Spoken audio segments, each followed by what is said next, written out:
ಅವ ಹೇಳ್ದ ಕುರಿ ಕಾಯ ಹೇಳ್ದ, ನೋಡ್ರಿ ನಾ ಕುರಿ ಕಾಯ್ಕೊಂಡ್ ಬರ್ತಕ್ಕ ಕಾಯ್ದಾನ ತಿಂದು ಕುಡ್ಲಾಗೆ ತಿಂದ್ರಿ ಅಂತ ಅವ ಹೇಳ್ದ. ರೈತ ಹೇಳ್ದ ಇದ್ರ ಕಾಲು ನಾ ಮುರಿದಿಲ್ರಿ ನೋಡ್ರಿ. ಅವ ಕುದುರೆ ಸವಾರ ಹೇಳ್ದ, ಇಲ್ರಿ ನಾ ಇನ್ನ ಹೀಗೆ ತೊಗೊಂಡು ಹೊಂಟೇನ್ರಿ, ಇದು ಹುಬ್ಳಿ ಕಡೆ ಕುದುರೆ ಅದ, ಇವ್ರದ ನಂಗೆ ಜಗಳಕ್ಕೆ ಬಿದ್ದಾರ, ಇವ್ರಿಗೆ ಹೇಳ್ರಿ.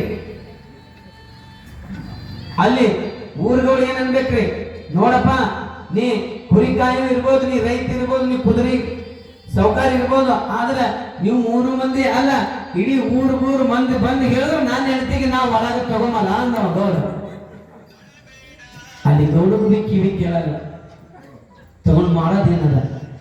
ಭಗವಂತ ಎಲ್ಲ ಕೊಟ್ಟಾನ, ಒಂದೊಂದು ಕೊಡ್ಲಿಲ್ಲ ಅಂದ್ರೆ ಎಷ್ಟು ಅವಘಡ ಆಗ್ತದಲ್ರಿ, ಹೌದಲ್ಲ? ಅದಕ್ಕೋಸ್ಕರ ಹೇಳ್ತಾರೆ, ಗಪ್ಪಿಸಿ ಭಜನೆಯ ಮಾಡದ ಮನುಜ ಹುಟ್ಟಬಾರದಂತೆ. ಶಿವನೆಂದರೆ ಸಾಕು ಶಿವನಿನ್ನಾಳಾಗಿರುತ್ತಿಗನು. ಗಾಣಿಗೆರ ಮನಿ ಒಳಗ ಬಂದು ರೇವಣ ಸಿದ್ದೇಶ್ವರ ಗಾನ ಹೊಡೆದ. ಯಾಕೆ ಹೊಡೆದ? ಅವ್ರ ಭಕ್ತಿಗೆ ಮೆಚ್ಚಿ ಹೊಡೆದ, ಅವನಿಗೇನು ಹರಕತ್ ಇದ್ದಿದ್ದಿಲ್ಲ. ಅದಕ್ಕೋಸ್ಕರ ಶಿವನೆಂದರೆ ಸಾಕು ಶಿವನಿನ್ನಾಳಾಗಿರುತ್ತಿಗನು. ನಾವೆಲ್ಲ